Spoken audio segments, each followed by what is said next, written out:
Marketing Workshop. I'm Ryan Scott. Glad everybody's tuning in today.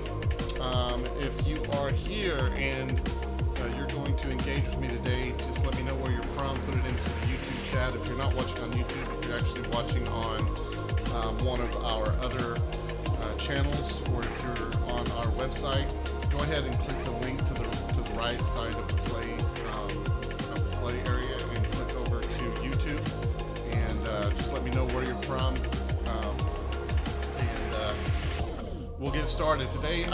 It's going to be kind of a fun day because when we start talking about traffic, I get a little bit, I kind of geek out a little bit, and we're going to have a lot of fun talking about how to increase traffic to your website. Of course, like everything kind of hinges on traffic. If you don't have traffic, you don't have attention. If you don't have attention, you can't do marketing. And if you can't do marketing, you can't do sales. So it kind of all hinges on building attention. Traffic is one of the ways that you get that attention. And so today we're going to be talking about how to increase that through some low-hanging fruit. And it's going to be really fun. So before we jump in and get started, though, just a couple of kind of housekeeping items. If you have a question, you're going to want to put it into the YouTube chat channel, and I will kind of take those as they come, if I can. I'm going to be watching, and I have chat right in front of me, so you can post in there. I will see it. If you have any questions that come up, I think that there's going to be questions this week because a lot of people don't do what I'm about to show you how to do. And so that's exciting as well. But just interact in the YouTube chat if you have questions or comments, and we'll jump right into it. First, of course, before I ever get into kind of showing techniques or tactics, I like to build some context. And if you've been on any of our Wednesday workshops before, you know that I do like to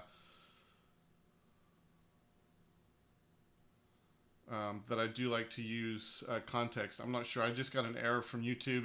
If I dropped off, I don't guess anybody can see this, but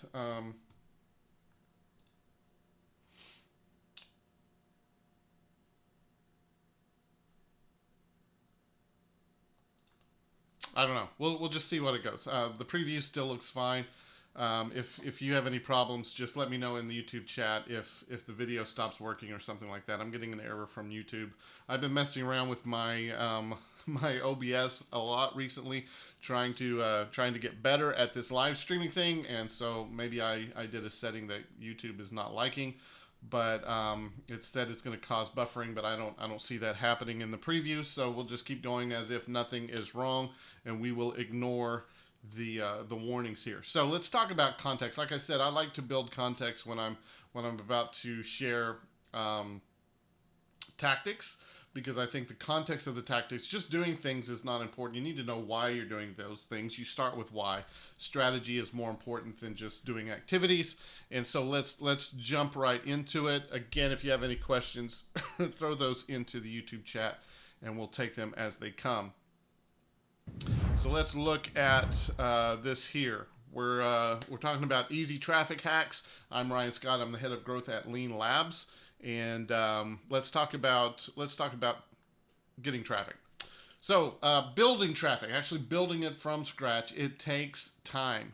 Building traffic takes time. The average age of pages in the top 10 results of Google. This is a study that was done by Ahrefs a couple of years ago. The average age of pages in the top 10 results of Google, when it comes to position number one, look at that.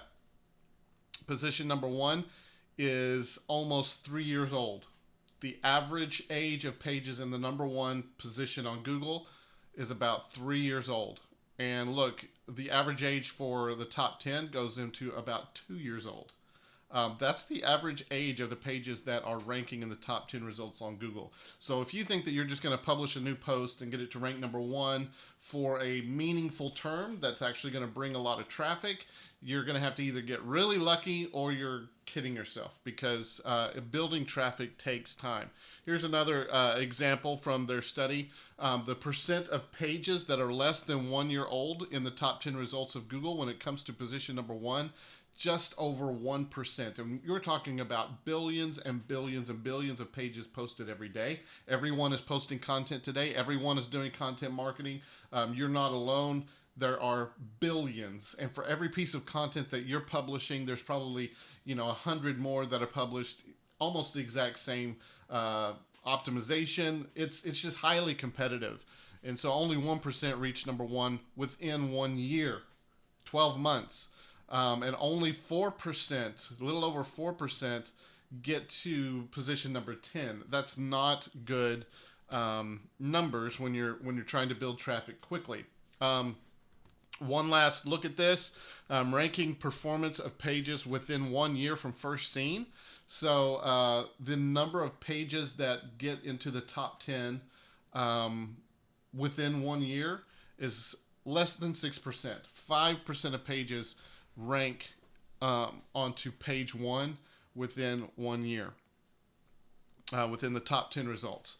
So yes, building traffic takes time. And let's look at, I'm actually going to dive into one post. I've been really kind of jumping around this post. I'm about to start working on it. So I'm giving you behind the scenes and showing you something that I'm working on right now, that's kind of giving you a heads up as to what I'm doing, and you'll actually be able to follow this along. If you don't follow us on Instagram, you need to go to Instagram and look up Brandvius. I think we're at Brandvius. So that's kind of like the word envious, but with brand instead. Very thoughtful, right? But you can find us on Instagram at Brandvius, and you can also find us on YouTube, Lean Labs YouTube channel. We're going to be posting a lot of stuff. We're going to start documenting everything that we're doing, and that kind of starts here with me. This is my pet project over the next few weeks, is this page that I'm about to talk about. And so if you want to follow us on those channels, I'm going to be posting there about the things that I'm doing and kind of giving you behind the scenes there when it comes to building traffic. But let's talk about this one piece of content that I published back in February of 2015. So let's see, it's the end of 2019 now. What's that? It's 2015 to 2016, 2017, 2018. We're going on 4 years now, a little over 4 years that this post has been live. I published it 4 years ago, and this is what it did in the first 12 months. Again, it takes time to build traffic. What we're looking at here is about 12 months, and you can see in 12 months it started ranking up. Matter of fact, it took it 1, 2, 3, 4, 5, 6, 7, 8 months before it got up to like 300 organic visits a month. That's not much. In 9 months, it had jumped up to about 700. 10 months, it was right at 900. In the 11th month, it jumped all the way up to about 1,600. And then in the 12th month, it jumped to over 2,000. So it took 10 months before it actually started moving very steadily. Oh, you can't see that, can you? Ha, ha, ha, ha. Here we go. Sorry about that. It took about 10 months before it actually started seeing traction, and 12 months before it jumped up to some really respectable traffic. So it goes along with the Ahrefs study that it takes time to build traffic, right? But what happens after that, right? Here's the view of this page, and I'm giving you behind the scenes because I'm going to start working on this, but here's the view of the page since then. This is a blog post published 4.5 years ago, and you can see it peaked right here at about 2,200 organic, and that was about 13 months, 14 months, maybe just 12 months after it published. And then you can see about 12 months later, it was down, it shrunk. So it went down from that peak down to about 1,400. And then a year later, it was down again.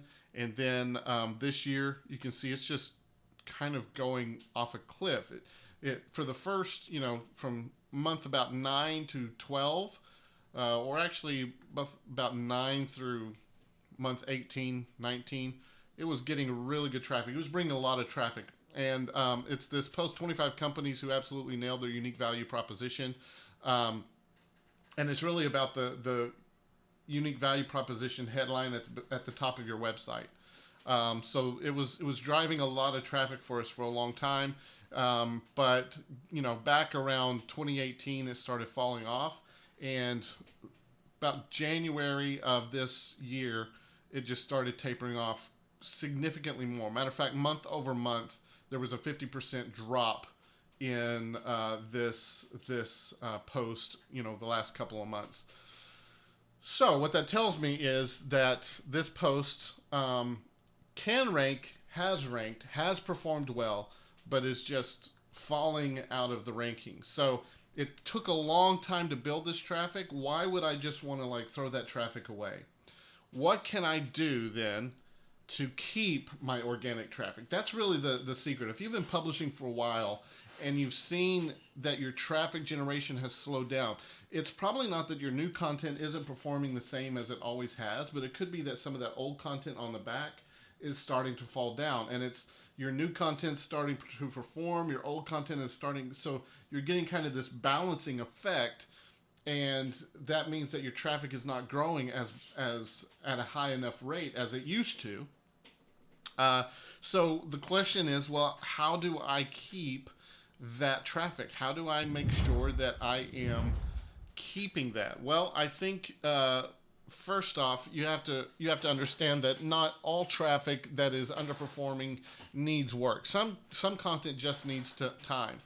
This is one of my favorite examples. It took 43 months for this content to. I mean, look at this. It's an underperformer. We published it and just completely forgot about it.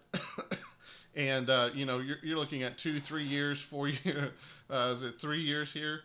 Published in 2015, August 2015. So in August of 2018, that's been 3 years, and it's still. I mean, under 200 organic after 3 years is kind of a underperformer, right? We just forgot about the post, but then suddenly I started seeing it showing up. And don't read into this. This was an incomplete month when I made the chart, but in January it shot way up to 800 organic that month. That just tells me that this post eventually climbed in rankings. It doesn't necessarily need work. Maybe work would help it to keep the rankings, which we'll talk about here in a minute. But some content just needs time. You see how long this one is, and it's building. But years after we published it in March of 2016, in the end of 2018, 2019 is when it actually started peaking up here around 1,000, 1,200 organic a month. So when you're publishing content, some content just needs time, right? So we're not talking about, blowing up everything that we're just waiting on. Some content just needs time because, the top 10 results, most of them are over 2 years, 3 years old when you actually get into it. So just the fact that your content is old, if it's still climbing or if it's kind of plateaued and going up and down, sometimes you just need to give it time. But in other cases, you get this thing that we're talking about here with this content that I posted 4 years ago, in that you see that it's obviously taking a backwards tack. How do you repair from that? How do you fix that? Well, this is where it gets exciting, because when it comes to posts like this that have performed in the past, this, in my opinion, is low-hanging fruit to generate a lot more traffic for you moving forward. And to identify this fruit and to identify what you need to do to this fruit is not that difficult. So let's look at the low-hanging fruit. I'm sorry, I'm getting a message here.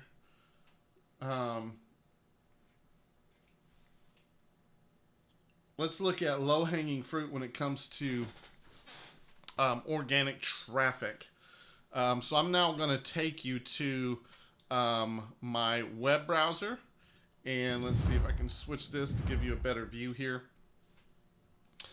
This is that page that I was talking about. We're just looking at the last 3 months. Of course, you've seen that it's kind of fallen off a cliff. It's showing a little bit of improvement as far as total impressions here and maybe some click-through rates. But when you look at the traffic, going back to that chart, the performance is just way, way, way, way down compared to where it was in its heyday 3 years ago. So in Google Webmaster Tools, if you don't have the Search Console set up, used to be called Google Webmaster Tools, you're going to want to do that because it gives you some really good insights when it comes to content performance. But here, when I'm looking at this page, so I've got it filtered here to that blog post that I was talking about. I'm looking at data over the last 3 months. What I can start to see is that I have the queries here. So here's all the keywords that this post has been ranking for. And you can see, you know, all the way down, there's like 600 of these, which is really good information to have. But then up here, you also have the number of clicks and the number of impressions. So you can see for the keyword unique value proposition, my my blog post, companies that nailed their unique value proposition, it's appeared over the last 3 months for this one keyword almost 3,500 times. And I've only got 17 clicks out of that. So the click-through rate is really, really low. If I look down here, value proposition example, it was 1,800 times and I got 27 clicks. So the click-through rate is higher, but it's still extremely, extremely low. And value proposition examples, you know, 1,700, only 14 clicks. Click-through rate, very, very low. If I could rank number one on that and get a higher click-through rate, then out of all these impressions, I should get a good portion of them. So that lets me know that I'm not getting a good click-through rate on my post, right?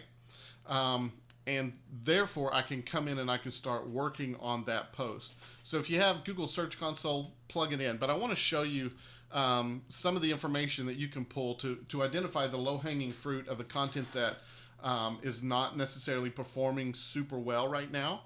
And I'm going to come back here so you can kind of see me, but it's going to kind of skew that. But let's look at this this spreadsheet that I've been pulling together, and I'm going to try to make this easier to see. Let me come over here. Let's do this, and we'll pull this over. All right. So looking at the Google Webmaster Tools and also using SEMrush. SEMrush is a tool I use. This can give you like super cool information of how to increase the traffic from some of your older content. And that's really what is the low-hanging fruit. The older content that used to rank but isn't ranking anymore, getting those rankings back, or the older content that is now, you know, starting to climb but not climbing fast enough. You can do some work on that and push that content back. And while you're publishing new content and waiting for it to age and rank, you can do a lot of stuff on the older content that you have that can push your traffic even higher and higher. So let's look at some of the information that I've pulled from SEMrush and Google Webmaster Tools. On this page, I think this report comes from SEMrush. I pulled the report for lost rankings.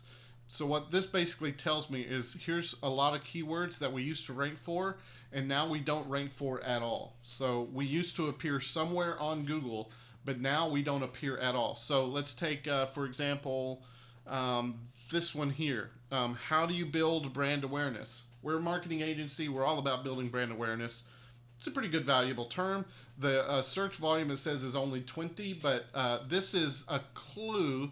Maybe build brand awareness is a very big keyword, but this is just a clue as to what's going on with our rankings. So you can see, ignore the volume, even though volume is kind of important at this point. But we used to rank on page 3. So we ranked number 22 when I pulled this report. And when I pulled this report, it's not the entire history. I pulled for a certain time frame.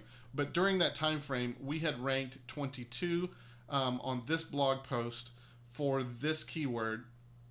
But now when I pulled the report, we didn't have a position at all, right? We completely lost our rankings. So if you want to pull that report from SEMrush on lost rankings for your domain, you can find, you know, some of your content that's not performing super great.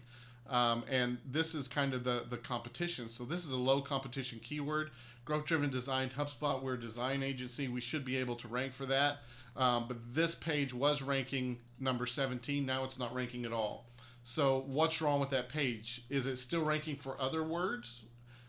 If we wanted to understand that, we would take this URL, we would go back into Google Webmaster Tools, which I was showing you before, and we would see what terms that page is ranking for, and see if we need to do some work on that. Could be that this this term tanked, but another term that's really good improved or hasn't tanked as much. Maybe we need to work on this page, but this is a clue as to something that we could work on to bring it back up, because dropping from page 2 to dropping off the map is, you know, is not good. What if we could jump up to page 1?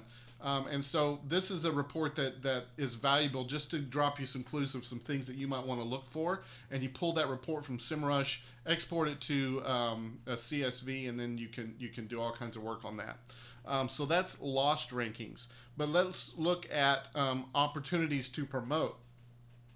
So again, this one comes from SEMrush, and this is keywords that are gaining, right? These are keywords that are moving up. So let's just go through, like marketing agency. This page right here, best inbound marketing agencies reviews. It was position 80, but when I pulled this report, it had moved from position 80 up to position number 55. So we're still like on page 6 of Google, so we're not very much, but it's moving in the right direction. That's another clue. Maybe I need to double down on this page. Maybe I need to go back and add some content. Maybe I need to build some links to it. Maybe I need to get some social signals built around it to see if I can use this momentum to drive it even further. Because if I get to page 1, especially if I get to the top 3 results, you're looking at search volume just for this, and there's long tails. You know, there's inbound marketing agency, there's content marketing agency, there's best marketing agency. There's all kinds of long tails around this keyword. So it could potentially be thousands and thousands and thousands of visits from this one piece of content. If I see that it's moving in the right direction, I might decide, okay, I'm going to put a lot of effort behind this. We'll talk about some of the things that you can do to build those signals. Here's another one, lead generation. We moved from 41 to 40. Not a lot of movement, but this one went from 30 to 17 for punchy. Who cares, right? Here's somebody's name, Christian. We moved a little bit. Good business ideas. Don't really care about that one. Blog examples. That's a valuable one for us. Social proof. That's a valuable one for us. The lean methodology. We're Lean Labs. You know, that's a valuable one for us. But you can go through there. If you pull this report from SEMrush, these are keywords moving in the right direction. Again, they'll give you some clues of pages that you might want to focus on. This is one of my favorites. So this is from Google Webmaster Tools. So I pulled this report, downloaded it from Google Webmaster Tools. This is my favorite. So this is just strictly keyword data. All right. So we're not talking about individual pieces of content. This is keyword data. So I'm going to move. Oops. I'm going to pull myself over here, but I'm going to move myself over. If you're familiar with OBS, you can do all this live streaming, you know, move yourself around if you want. But so this is the keywords. So what I pulled here were keywords that were getting clicks and impressions. I want to know the click-through rate and the average position for that keyword. So let's just take this, like HubSpot versus Salesforce. You can see I'm getting 6,000 impressions for that exact match keyword, and out of 6,000 I'm getting 417 clicks. That click-through rate is almost 7%. That's not bad. My average position is about 4. So if I'm getting 6,000 impressions, 400 clicks, 6%, maybe I want to find whatever page is ranking for that and help it a little bit. Maybe build some signals there so that I can move up in the rankings, because that's not a bad click-through rate. But look at, let's just go down to, here's one that's really bad. HubSpot pricing. Now, of course, we're not ever going to compete with HubSpot, but we sell HubSpot. We have a relationship with them. We do want people to come to us to buy HubSpot. So that's not a bad keyword for us, but our click-through rate is abysmal. Look at all the impressions, 29,000 impressions for that one keyword, but only 84 clicks, and we're ranking down at the bottom of page 1. So what can I do to take whatever page is ranking for this and help it to get more clicks. And I actually proposed this to my team today. It was kind of a rhetorical question, but what drives an increase in click-through rate from Google? What parts of the page drive the increase in click-through rate from Google? Nobody's answering. You can throw that in YouTube chat if you want to take a stab at it. But the secret is, the thing that's driving click-through rate in Google is the title of the page and the meta description of the page, and a little bit the URL, but mainly the title and the meta description. So if I know that the page that is doing this is ranking number 8, what can I do to increase the ranking? That comes down to content, backlinks, social signals, things like that. But what can I do to increase the click-through rate? I've got to make a better title. I got to make a better meta description, and that's going to influence that. Down here, Best Business Podcast, over 11,000 appearances, but only 0.5% click-through rate, only 65 clicks out of 11,000 appearances. What can I do to the title and the meta description that's going to increase that? And so pulling this report is just, it's valuable information for me. Let's see, branding strategy template. Let's go down. Here's one that we've appeared over 1,600 times and only got 31 clicks, and it's lead nurturing best practices. We rank number 4, but we're only getting less than 2% clicks. That lets me know that whatever page is ranking for lead nurturing best practices, I need to start researching that page. I need to go to Google Webmaster Tools, look up the page that's ranking for this, and see, what's the click-through. What are some other keywords that this page has been ranking for, and what do I need to do to increase the click-through rate, because we're really close to the top 3, and apparently there's significant search volume there because we're getting a lot of impressions, but our click-through rate is going bad. One of the things about click-through rate is that if you suffer from a bad click-through rate, eventually Google is going to put someone else in your place, and you're going to fall in the rankings, because if no one's clicking on your link, that lets Google know that your link isn't valuable for the search term.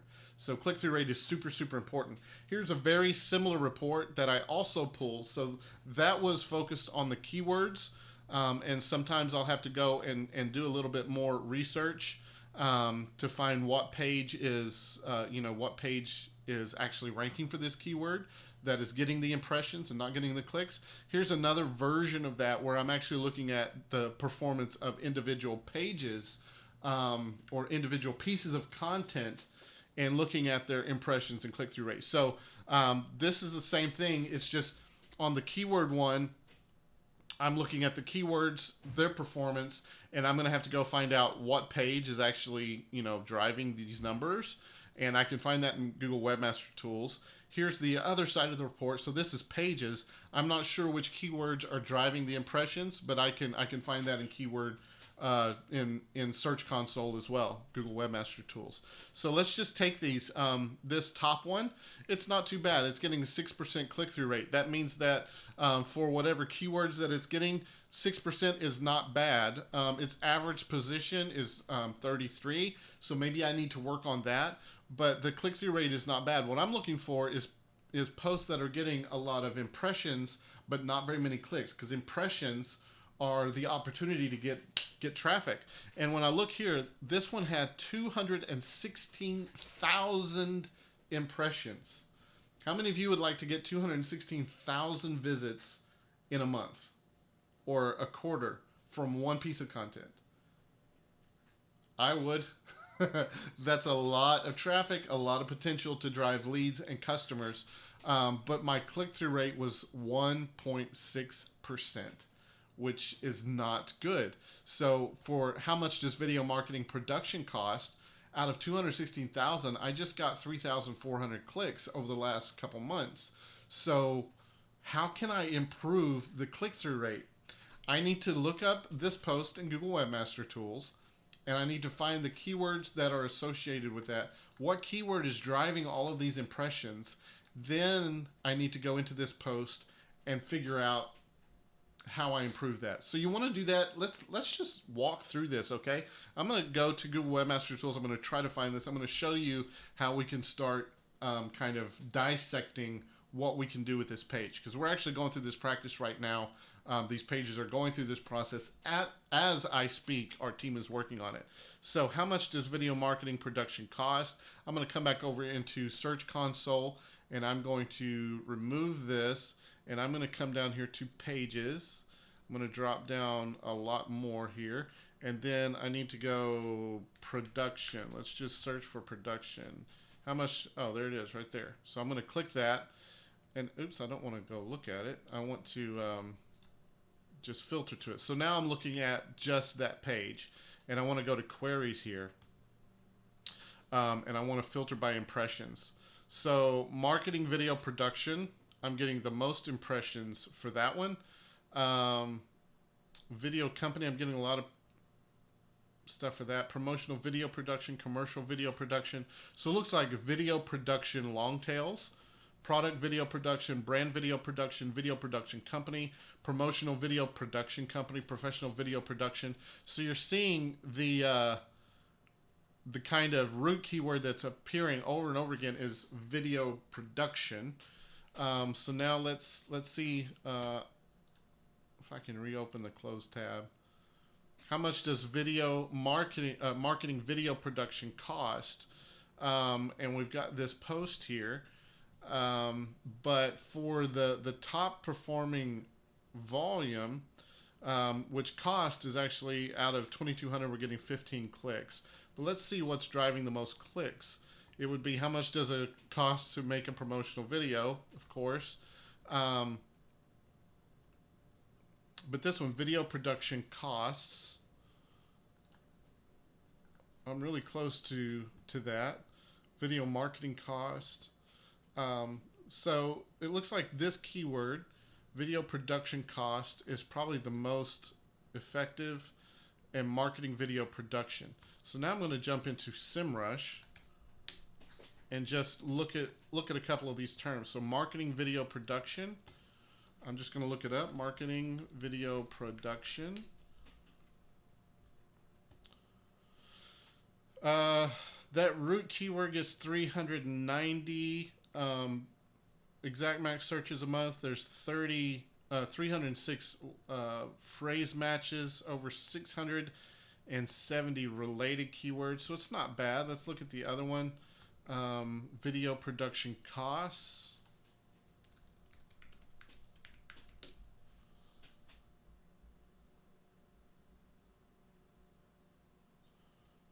And it's getting 210. So not as much as the root. It doesn't have as many phrase matches, but they're both really good. And since the article is about cost, then I know that I need to double down on the pricing keywords. So I come back here and I look and I say, okay, all of these queries have 500 of them. I want to sort by impressions, and then I can download this into a CSV or Google Sheet, and I can basically find all of the costs and pricing keywords and see if I can go back and upgrade this post. Now let's just be super honest here, and we're going to go in and we're going to look at the settings here. How much does marketing video production cost? That's actually a pretty good title. The meta here, video production costs can vary dramatically. However, most video marketing projects can be completed in 4 to 5 days for less than $10,000 for a single. Here's where I think we could improve. Why would anyone want to read the article? We just told them. We just answered the question. How much does marketing video production cost? Usually takes 4 to 5 days, around $10,000. Our meta description here can be improved. If our meta description was improved and we had a better hook and we built some mystery there, maybe our click-through rate for this post, the average click-through rate is 1.7%. I think it's because we're giving away all the information. Why would someone have to come and read it when we already told them in the Google search result how much it costs. $10,000. That term is there. That figure is there.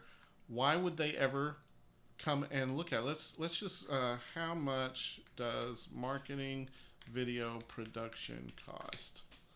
We're going to Google it here. We're ranking number 1. That's position 0. Video production costs $10,000. We've got the term right there. 4 to 5 days, $10,000. And here's another one from Thumbtack. On average, $800 to $1,200. But there's no reason to click through and read it because we answered the question. So it comes back to, how is our meta doing? Because the click-through rate, when you're looking at click-through rate on performance, the only thing that impacts that is what shows up right here. So all of this is the only thing you have to tweak to influence click-through rate. What is in the post, the body of the post, the body of the content really doesn't matter. It's what's here. This is what influences the click-through rate. So what can we do to make the title better? What can we do? It's probably all right here, and having the date there might hurt it a little bit because we're dating ourselves. Even if this one was older, it seems newer because there's no date there. This one, of course, is newer, almost an entire or more than a year newer. This one's newer, March of 2019. That one's super old. That one's newer. Feels newer because there's no date attached. Newer. So maybe we need to go in and refresh this post, get that date in the 2019 era, and then maybe we need to work on the meta description so that we're more compelling in driving traffic to the post, right? So if I'm looking at this in Google Webmaster Tools and I'm saying it's got 206,000 impressions. 206,000 impressions, but I'm getting less than 2% of that because my click-through rate is so low. Therefore, I need to look and work on what is influencing my click-through rate, and this is what's influencing it. So I need to work on the title and the meta description and maybe tweak the URL a little bit. Maybe instead of adding how much does, maybe I just say marketing video production cost so that they see the word cost in the URL up here. And then this is the biggest thing, the meta description. How do I make that meta description as compelling as possible? How do I tease? How do I make it to where they've got to read this, right? And so where I get clues is like from Hollywood trailers or the cliffhangers from these TV shows and stuff. How do you get to where someone has to know what happens? If you read even novels, what writers do in novels is they'll build up, if they have multiple characters, they're building up what this character is going through. They get them in a situation and then they switch and they go back to another character. And you want to get past all of this talk of this other character because you want to know how the scene ended with the previous character. You want to know how that story ends. So you keep reading through all of this stuff for this other character, and it's all building up and it's taking care of stuff, and then something's about to happen and it goes back to what's happened to the other character. And you're like, well, now I want to know what happened to character number 2, so I'm going to read through. That's how they keep you going, is this constant, like, I'm going to build up to something, but then I'm going to leave that loop open, and I'm going to go back to something else. In your meta description, you have to open the loop. You have to give the cliffhanger. You can see we didn't do a very good job on this. And so if I'm looking at, I need to improve the click-through rate, you can bet I'm going to take this post and I'm going to say, okay, how can I build the best meta description ever on this post? How can I do that? And then I'm going to go and I'm going to put that through the process. And then I'm going to come back and look at the top keywords and how well am I optimizing. Maybe I need to update the post because it was published back in 2017, right? In June of 2017. So it's more than a couple years old now. Maybe I need to go back through and bring some new examples and talk about some new things and update the content a little bit. Maybe I need to make a video version of it, publish it to YouTube, and link back. You know, how much does video marketing video production cost? Maybe I need a YouTube video of that where I'm going to, you know, talk a little bit about it and then say I have a whole lot more on this blog post to give a link. Maybe I need to build some links to this. Maybe I need to share it in social media. You know, all of these things to improve the ranking for the target keywords, but it's getting enough impressions. 206,000 impressions. The biggest impact, the low-hanging fruit that can bring impact almost immediately, right? As soon as I update this, whenever Google crawls and updates, it has impact immediately. I don't have to wait for a year for this new post to rank to bring me traffic. This brings impact immediately. How do I improve the click-through rate? And you can go through all of your posts this way. That's why going through these reports is so great, because you can see, look, man, this is getting a ton of attention, but no one's clicking on it. Here's another one. HubSpot versus Salesforce, 104,000 impressions, but 1.3% click-through rate. What can I do? Well, of course, I want to go find the meta description. Let's just do that. Let's just be open and honest here with some of our own stuff. Let's see. What is it? It was HubSpot versus Salesforce. HubSpot versus Salesforce. Zapier. HubSpot versus Salesforce. Right here. We're ranked number 2. Is Salesforce or HubSpot CRM a better fit for your company? Can HubSpot replace Salesforce? And is it really free? Here's what you need to, not bad, but is it really free? That's not the question. Is it a better fit for your company? That kind of is the question. Here's what you need to, that's not a good, you know, that's not, when you're telling someone they need to do something, it feels like a lot of work. So that's not the greatest cliffhanger there. But what we need to do now, obviously, is go back and say HubSpot versus Salesforce. How can we improve that title? You see, HubSpot versus Salesforce, which CRM is best? Can HubSpot? Why is that? We've added, so I'm finding something wrong here. HubSpot versus Salesforce, which CRM is best? That should be the title. Can HubSpot replace Salesforce? Why is that in there? Right? Why are we adding another title on top of our title? So we need to fix that, because when you come back out here, it's obviously like just can HubSpot ... It's truncating it. So maybe we need to go out and tweak the title and really double down on this what I would call a big 5 title, HubSpot versus Salesforce, which is best? And then come here and fix that. Let's look at the URL for this. So we've got HubSpot versus Salesforce, which CRM is best.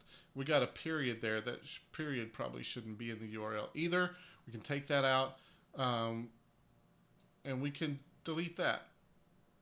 And then when you would be searching for it, maybe which is best, it would actually show up in the URL. And then the meta description there, what can we do to improve that? How can we make that more powerful? This is what we're going through right now. And you can see there's so many opportunities. If you look at your old content, some of this content was published years and years ago. And we're now going through the practice of, well, let's go and see what can we do. 69,000 impressions for marketing strategies to increase brand awareness, but a 1% click-through rate. Here, 0.44, but 158,000 impressions. 158,000 impressions. Where are those impressions coming from, and what can we do to make that better, right? If we got just 2%, 3%, 4%, there's some that are getting, let's look at some of the better ones, 7%, 5%, 8%, almost 12% click-through rate. We're getting some bad ones down here. These are old pieces of content. 9%. Of course, it's not getting very many impressions. That's an author. Someone's searching for the author. But yeah, you can see running these reports gives you a lot of information on content that you can go, and when it comes to especially just the click-through rate, that's an immediate impact. Immediate. When you update that, you can find, you can measure this week it was this, I changed it, this week it's that. As soon as Google re-indexes, it's going to take time before they show your changes, but if you monitor that, you can actually measure, did we do better this month than last month? And if so, the test is better. What can we tweak next? And you can begin to work on just this simple micro copy. That's all it is, just this little bit here. And as soon as Google updates, you get either worse performance or better performance on your click-through rate. And if you're getting thousands and thousands and thousands of impressions and you improve your click-through rate, get an instant win. So that's an easy traffic hack, is to go into Google Webmaster Tools, go into SEMrush, find your content that is losing rankings, find your content that is improving in rankings, and then find your content that is getting a lot of impressions through Google Webmaster Tools but has a low click-through rate. Dig into those and find out what is bringing all those impressions. Now, it could be, in some cases, I will say that you could be getting 216,000 impressions from something that doesn't even, just some weird keyword or a bunch of weird long tails because you mentioned, dead cat production company in your post. And a dead cat is the thing that they put over the microphone, kind of the windscreen. So you could have a bunch of people looking for information on the microphone windscreen that are coming to your post, and it's just completely not the same, right? That's an example. So when you dig into that, you might find that really you're only getting 1,000 impressions of valuable impressions a month, and of those 1,000 you're actually getting a lot of clicks. You might actually come into that and you realize that, okay, this is kind of a false flag. But what if it's not a false flag and you can improve the click-through rate for this post and get 7 or 8%? Then you're looking at what, 14,000 something, 14,000 visits instead of 3,000. That's one piece of content, one little tweak. That tiny little piece of micro copy can make such a huge difference almost immediately. So jump into your Google Webmaster Tools, jump into Salesforce, Google Webmaster Tools and SEMrush. Look at your content, see what's performing, see what's falling, and then start just investigating. And you could end up saying, wow, the only thing that needs to be done for this is I need a better meta description. Let's change the meta description and see what happens. And if it changes your click-through rate from 1% to 4%, you've got a ton of traffic coming back. So that's the traffic hack today. If you have any questions, let me know on YouTube, in the YouTube chat. I'm going to hang out for just a few more minutes to take those questions. We've got 9 minutes left, but I am not going to just sit here and look around. So if you have any questions, you can publish those onto the YouTube chat. And I will sit here and wait, just see if any of them come through. There is a delay.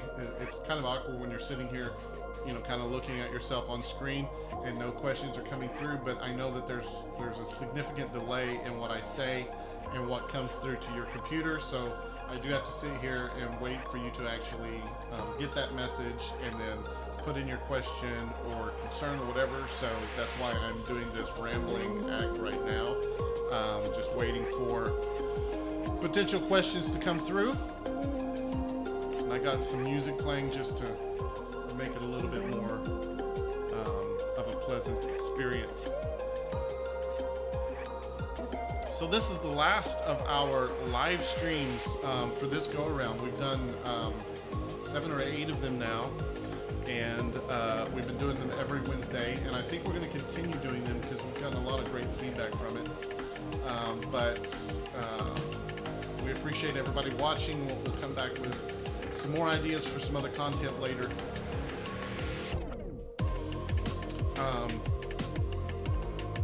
And see if we want to keep doing these live streams. I actually enjoy it. It is a lot of work putting it together, but I do enjoy it. Christina says, how often should you make changes to your microcopy to try to improve click-through on a page? You know, I think the deal with, that's a good question. The deal with the microcopy is that it does influence some of Google's algorithm. So if you're changing the keyword that you're optimized for, so instead of like, in that example, instead of marketing video production costs, what if we changed it to the price of producing a marketing video? Well, that changed the keyword entirely, which is going to have an effect on the algorithm. So if you make a bad change, it could end up hurting your rankings. You know, so you have to be careful. You have to do things very intentional. But I would say, like, I wouldn't do. It takes time. As soon as you make a change, Google's got to eventually crawl that over and update their listing, which doesn't happen overnight. It just depends on kind of what their schedule is coming back to your site. I would give it a good 30 days and just see what happens. And after that 30 days, you can do the search for the keyword, right, and go find your page and just see how it's showing up in the Google results. See if it's updated or not. But after that 30 days, just monitor your click-through rate, and maybe give it 45 days. Maybe give it. It just depends on how fast Google is updating that listing. But I would give it a good 30-day window to run as an update, so that you get enough data flowing through.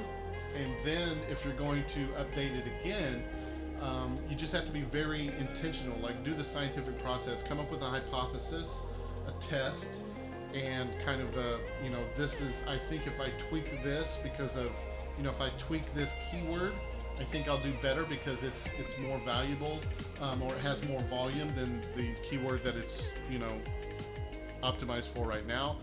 If I change this keyword, my hypothesis is it will increase traffic, and therefore I'm going to make this change. But then you need to give it enough time to marinate and let Google put it through enough impressions so that you can actually see, did it impact click-through rate positive or negative? And it just takes time. So I wouldn't update them more than once a month if it was me. But to put a hard, fast rule on it, I don't think there is one, but I'll just be careful. HR just said, would SEO be affected if we enter Arabic URLs after the main web address instead of English?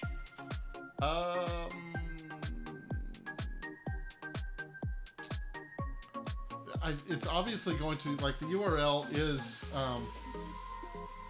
it is used in the algorithm. So if you're putting Arabic at the end of your web address instead of English, that will probably help you with Arabic searches, but it's not going to help you with English searches. So if you put an Arabic URL and someone searches for the same thing in English, that's probably not going to help you. If you want proof of that, just search Google using English, the English language, and see how many results show up in a foreign language. None of them do. But if you use a foreign language to search in Google, how many of those show up in English? I don't know, because I don't know how to search using a foreign language. But I'm guessing that if you're using Arabic Google, and you're using Arabic on Google, you're going to get a lot of Arabic results. So if Arabic language users are your target, then I would definitely use Arabic in the URLs. Just knowing your persona, what language they're using to search, what your target is, I would optimize it for that. Because if you're going after English, using Arabic is going to hurt your rankings. Christina also asked, if you have thousands of articles like you have, how many of your underperformers would you strive to improve each month to make it manageable month over month? Again, it's just workload. So I don't think as many as possible, but the things that I'm doing is I'm looking at what is getting a low click-through rate with a lot of impressions and kind of prioritizing them that way, because it's the biggest bang for the buck. So we do have hundreds and hundreds and hundreds of pieces of content that we published over the years. You know, refreshing an underperformer that's not ranking at all, not getting any impressions. It might help me get impressions over the long term, but it's not going to be that immediate result. So if I'm looking for an immediate result, I'm going to look at the things that are getting impressions right now, but are not getting clicked on, and see what's wrong with that, and try to solve that. Because if I solve that, it's an immediate fix, because it's ranking right now, it's getting the impressions right now. It's just that when it shows up on Google, nobody's clicking on it. If I can fix that, I get traffic right now. So that's kind of what I was pushing for. But with older articles that, you know, aren't ranking, one of the reports that I showed was the content that's losing rankings completely, or content that's moving up a little bit. If you run those reports from, I think I got those from SEMrush. If you run those reports, it can give you a good idea of, here's an article that has potential to get traffic, it just hasn't got there yet. And we might even put effort to saying, okay, here's one that if it ever ranks on page 1 would bring in a lot of good targeted traffic, then we might take that. Even though it's a longer play, what can we do? Can we build links to it? Can we you know, build social signals to it? Can we improve the content at all? Can we add to it? What do we need to do to push this on up to page 1 to get the impressions? That's another discussion, but it's a longer play than saying, okay, what is ranking right now but just not getting the clicks, and how can we take what's ranking right now that's not getting the clicks and get people to click on it? That's an instant influx of traffic, just by fixing that one little problem in the microcopy. Awesome. Well, it is 11 o'clock. It's time to end this. Thank you, everyone, for tuning in. Thank you, H Artist, for the thumbs up. We appreciate you guys coming. If you want to subscribe to the channel, you'll get notified when we go live next. If you are just happening across this and you want to join our next workshops, then I would go to lean-labs.com. Actually, no, I'm going to hang on just a second, I'll give you the link to it. I'll put it in the YouTube chat. We do have a landing page so that you can sign up for these workshops, and you'll always get an email for when we're going live and kind of what we're going live for. I just got to find the right page for that. Where did I go? Where's my browser? Here we go. So while I'm pulling that up, Christina said, when you're looking at stats for your pages, do you ever decide to just delete, retire articles because they aren't performing at all and the content is maybe way out of date? Yes. One of the things that we do a lot of times with content that's not performing is we cannibalize it. We don't necessarily get rid of it. We cannibalize it. And if it's out of date, cannibalizing it will bring it up to date. So let's say I have an article on how to write a blog introduction, and then I have an article from a long time ago that's like 5 examples of great article introductions, and it's not getting any traffic or action at all. I might take that content and add it to the one that I'm creating on how to write one, because when you're talking about how to write, maybe you want examples in there. So I'll cannibalize that and I'll cut it out, put it in this one, redirect that URL to my new one, and then kind of update it if I need to update it to make it work. But I rarely just say this article isn't doing anything, let's just delete it. Because if we created it before, more than likely it has some use. It just might be outdated, or it just might have never performed for whatever reason. I want to cannibalize that and bring it into content so I don't lose the investment that I made. But I prefer cannibalization over just deleting. Because what if I have a good link to that? Even though it's underperforming, if I just delete it, I lose the link. But if I 301 redirect it, I keep some of that link juice. So I'm looking for this URL here. I'm going to post it into the YouTube chat. If you just stumbled across this on YouTube, click that link, sign up, and if we go live in the future, like I said, this is our last one that we have scheduled. If we go live in the future, you will get an email as to what we're covering and when. I do expect that we're going to continue doing the live Wednesday workshops. I'm just not sure right now. We're going to take a week. We're going to look at the data.